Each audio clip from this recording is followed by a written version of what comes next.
que la thèse privilégiée par les enquêteurs est celle du non-respect de la signalisation lumineuse par le train en provenance de Payerne qui s'était arrêté en gare de Grange-Prémarny. Il s'agit de l'hypothèse privilégiée. Le corps du conducteur a été retrouvé dans la cabine écrasée du train. Les 46 personnes qui voyageaient dans les deux trains ont toutes été retrouvées et les plus sérieusement blessés ont été emmenés à l'hôpital par hélicoptère ou par ambulance. Les autres ont été traités sur place. Le bureau suisse d'enquête accident étudie toujours ce qui s'est passé. Selon un média local, le trafic ferroviaire a été suspendu entre Moudon et Payerne et un service de navette a été mis en place.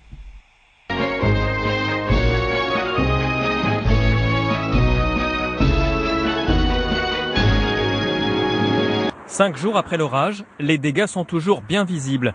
Arbres par terre, toits abîmés, 500 sinistres au total pour la petite ville de Pauillac. Et une école primaire qui va devoir faire beaucoup de travaux. Donc on a fait tout le tour, on a pris des photos de tout pour pouvoir faire les papiers, l'assurance, tout envoyer. Et puis mettre en route les travaux parce qu'on est un peu inquiet pour la rentrée quand même. Sans surprise, les toits des maisons ont beaucoup souffert. Tuiles envolées, chutes. Séquence des journées plutôt longues pour ces couvreurs et des chantiers qui s'accumulent. Nous, on y est depuis samedi matin. Depuis samedi matin, avec plusieurs de mes gars, on est revenu samedi matin et il se peut effectivement qu'on décale quelques vacances. Les couvreurs, Pierre Roland les attend aujourd'hui. Comme beaucoup, c'est après l'orage qu'il a découvert son sinistre. On s'en est pas rendu compte tout de suite. C'est dans l'après-midi, merde, regarde, ça mouille, quoi. On ne peut pas laisser comme ça, sinon toute la maison va en prendre un coup. Incontournable démarche, la déclaration de sinistre à l'assurance. Les dossiers déposés sont déjà très nombreux. Rien que moi, j'ai déjà ouvert 300 sinistres depuis samedi. C'est exceptionnel. En général, pour un orage, on a une trentaine de sinistres. Mais là, comme ça, non, jamais on a vu. Un orage inhabituel qui risque de coûter cher aux sociétés d'assurance. La ville de Pauillac, comme plusieurs autres communes de Gironde, a demandé la reconnaissance de l'état de catastrophe naturelle.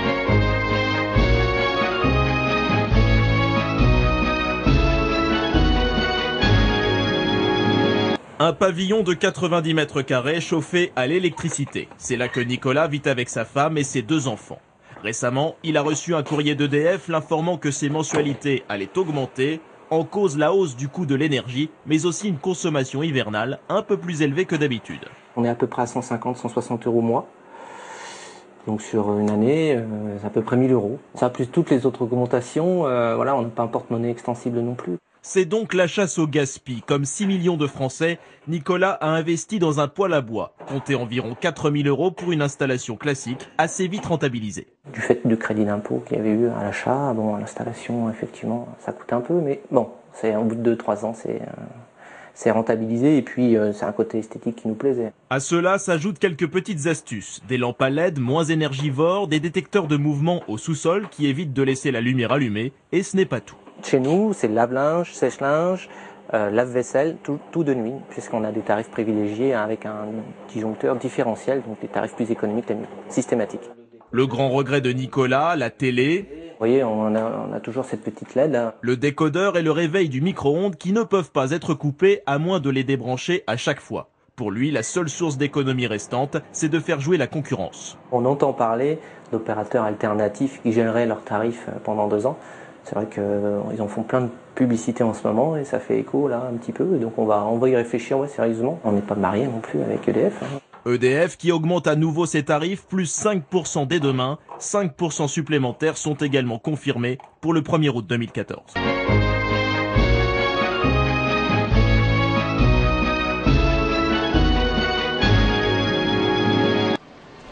Les parapluies sont de sortie dans Shanghai et l'ombre se fait rare. Dans certaines régions, les températures sont proches des 45 degrés Celsius l'après-midi.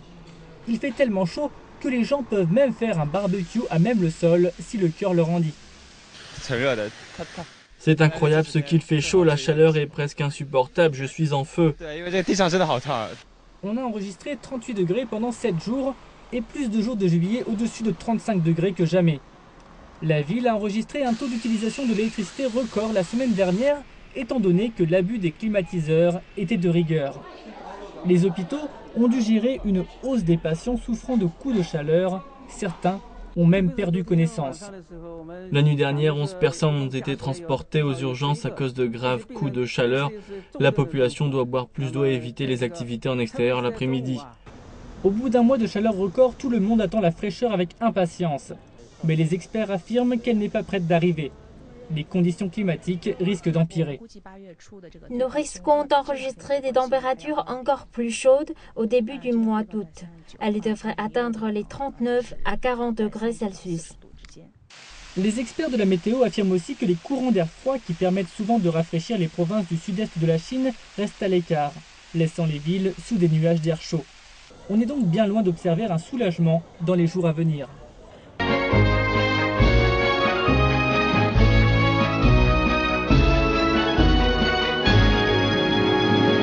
Cette année, les Français ont du mal à sortir leur porte-monnaie. Ce matin, sur le marché de Guérande, les vacanciers sont surtout là pour la balade, pas pour dépenser. On se promène plus, ouais.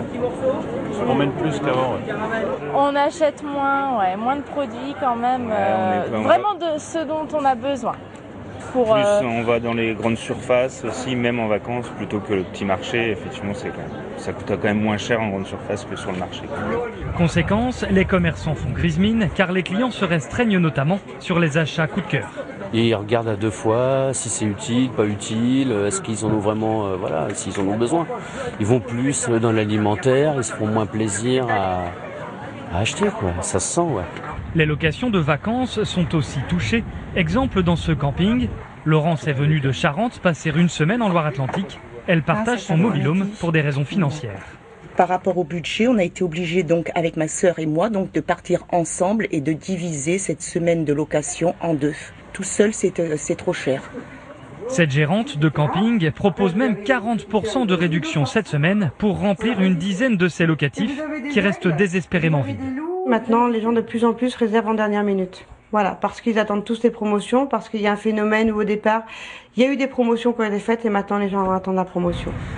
Les professionnels du tourisme espèrent inverser la tendance au mois d'août. En attendant, les vacanciers profitent du beau temps et de la mer, tout ça gratuitement.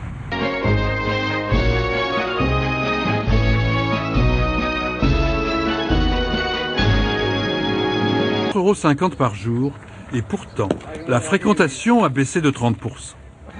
Ce couple venu du Doubs ne savait pas qu'il arrivait dans la vallée inondée en juin.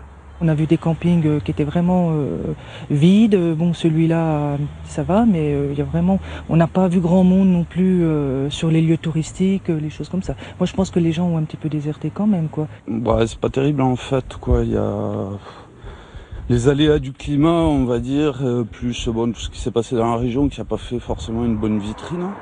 Côté espagnol du Val d'Aran, c'est pareil. On attend même les vacanciers venus d'Europe du Nord. Il y a des Anglais, des Allemands qui montent, ils passent par ici pour aller à Salou, au Cambrils, à Tarragona. Il y a beaucoup de monde. Mais cette année, je crois qu'il y a moins. Bien sûr, les inondations ont laissé des traces. Berges effondrées, arbres arrachés bordent encore la Garonne maintenant assagie. La circulation est parfois alternée, mais on passe et la route est belle. Depuis le sinistre jusqu'à ce jour encore, là je viens d'avoir un appel téléphonique, on nous demandait encore si la route était perturbée ou pas. Et voilà, moins de monde, mais une clientèle différente, qui, sans être des gens qui viennent résider sur 15 jours en vacances, c'est des gens de passage. Pourtant, ce coin de paradis calme et frais vaut qu'on s'y attarde. Les habitants et les commerçants multiplient les animations. Même à Saint-Béat, tous les samedis après la sieste, il y a un marché de producteurs locaux.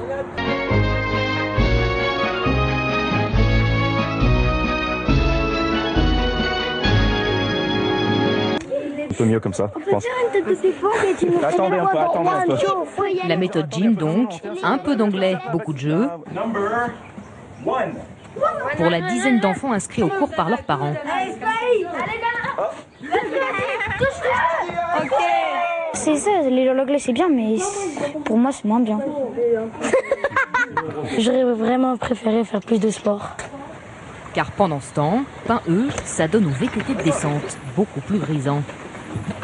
Les jambes ne sont pas droits, mais ils sont légèrement fléchis avec les talons en bas. Les plus petits prennent la direction du site d'escalade, avec une menace, les orages, qui pourraient bien écourter la sortie. Pendant 2 heures, on est tranquille. La deuxième heure, on n'est pas sûr, donc on fait une rotation avec le bus. Hop, vous laissez un petit peu, voir vous grossissez de la tête. Un sport que beaucoup découvrent. L'occasion de tester ses limites. Monte le pied gauche, monte le pied... Ah bah voilà, elle a glissé. D'affronter ses peurs. Il veut pas y aller, Léo. Hein. Non, Léo, les pieds ne bougent pas. Je crois qu'ils se rendent compte qu'il s'occupe de l'autre. Franck, c'était top ce que tu faisais. Ou encore de battre des records, comme Franck, pas peu fier de son exploit du jour. Il n'y a pas beaucoup de monde qui savent faire ça. C'est des choses que tu veux raconter chez toi, là? Bien sûr. Toute mon école, presque toute Paris.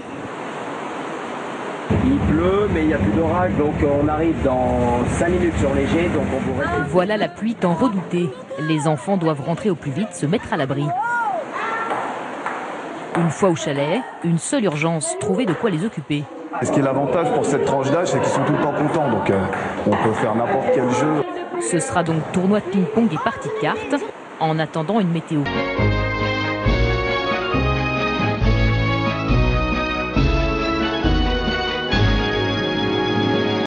Ce rapport est le fruit d'un turlapeur de 3 jours de plus de 130 participants du monde entier. Il donne des directives détaillées à la communauté internationale sur la gestion des aménagements transfrontaliers. Ce document vise à combattre le commerce illégal et la demande illicite des produits issus de la vie sauvage. Le consensus recommande l'établissement de mécanismes de partage de l'information en temps réel sur les activités de braconnage. Il recommande aussi la conduite de recherche dans le but de développer une efficacité sur le long terme de la gestion du territoire transfrontalier. Quant au commerce illégal, le consensus suggère le renforcement de l'application des lois sur le commerce illégal et le braconnage, en augmentant le pouvoir des équipes en charge à tous les niveaux. Enfin, il propose la promotion de la collecte d'informations sur les crimes touchant les animaux sauvages. Les 2 thèmes sur lesquels le consensus se focalise sont très importants pour la communauté internationale. Le consensus a donné des informations détaillées sur le travail futur. Nous sommes heureux que cette réunion ait atteint son but. Si vous voulez protéger les tigres et les paysages, vous devez vraiment vous concentrer sur le braconnage. Et vous ne pouvez pas réussir sans avoir des pays qui soient face à face et disposés à travailler ensemble.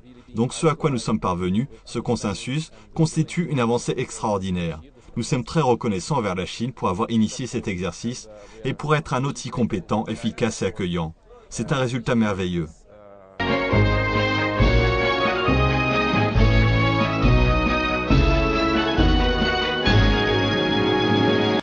Savigny-les-Beaunes, son château, ses vignes, ses avions. Viticulteur et passionné de jet, Michel Pont, 81 ans, s'est passé de piste d'atterrissage pour poser toute une escadre aérienne dans son parc de 12 hectares. Il a commencé par une demande à l'état-major pour ce Mirage 3. J'ai dit au général Capillon, dis donc mon général, il y aura un avion à l'orée de Montbois là, sous les armes, ça me ferait plaisir. Et puis tout s'est enchaîné. C'est ce que c'est quand on est un petit peu fou. 1, 2, 3, 4, 5, et j'en suis aujourd'hui à 98. Un champ de métal qui pousse depuis 1984 avec des chasseurs achetés dans le monde entier. Europe, Djibouti, États-Unis, Russie. Voici les MiG et les Sukhoi, les anciens ennemis du pacte de Varsovie, épouvantail de l'Occident pendant la guerre froide.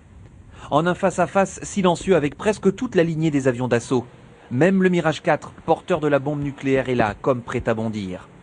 Tous ont dû être démontés dans leur pays d'origine, transportés puis remontés ici. Certains attendent encore leur heure. Une tâche titanesque que nombre de visiteurs imaginent totalement hors de portée d'un particulier. Alors quand je leur dis que le propriétaire il est devant eux, voilà, ils embaillent des ronds de chapeau, ils me disent c'est vous qui faites tout ça, mais comment vous faites? C'est là que je leur dis que je travaille plus de 10 heures par jour, tous les jours. Puis voilà le résultat. Mais si je l'ai fait, c'est que c'est possible. Michel Pont, qui revendique 30 000 visites payantes chaque année, vient de faire l'acquisition de ce L-39 tchèque. Il rêve encore d'un F-16 américain et d'un Mirage 2000 français pour parvenir à 100 appareils et promet de s'arrêter à ce compte-rond. On demande à voir.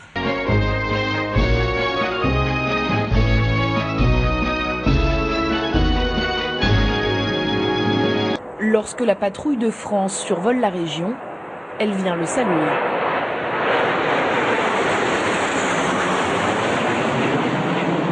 Si haut perché que Tourtour est surnommé le village dans le ciel.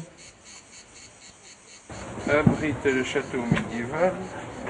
De l'église du Xe siècle au rempart du XVIIe, une balade matinale dans ces ruelles est une promenade dans le temps. Ah ben c'est là. On préfère faire ça que s'étendre et rôtir au soleil. Les plus beaux villages de France attirent les vacanciers éclairés et les passionnés en quête d'authenticité. Bon, c'est moins évident parce qu'il y a beaucoup de touristes. Pour ces photos de vacances, ce Lyonnais traque le détail pittoresque. Il y a toujours matière dans ces petits villages. Donc on est obligé de tomber sur quelque chose d'intéressant. Un patrimoine si précieux qu'il est devenu une attraction touristique. C'est bien de le conserver, voilà. Donc moi je m'attache aussi à immortaliser un petit peu à ma façon certains morceaux de notre histoire. À l'histoire, Jean-Marc préfère les anecdotes. C'est le seul endroit du village qui est comme ça, donc voilà. Cette ruelle est la plus étroite et un passage incontournable lors des transhumances. Donc les moutons passaient donc par là, ils étaient comptés donc là-bas au bout de la rue. Lui est passé ici en 1980. Bon oui ça. Il n'est jamais reparti. On a un coup de cœur, on est je sais pas, on a un coup de foudre, quelque chose se passe et puis on a du mal à repartir. Donc on dit si tu viens à Tourtour un jour, tu reviendras toujours. 500 habitants l'hiver, 3000 visiteurs par jour l'été. La place du village est surnommée le Petit Saint-Tropez. Même la partie de pétanque des habitués devient un spectacle. C'est convivial, c'est assez chaleureux, quoi. Qu'est-ce qu'il y a de spécial ici? Une âme. À 600 mètres d'altitude, le visiteur surplombe la Provence. Tourtour mérite ainsi la définition de haut lieu touristique.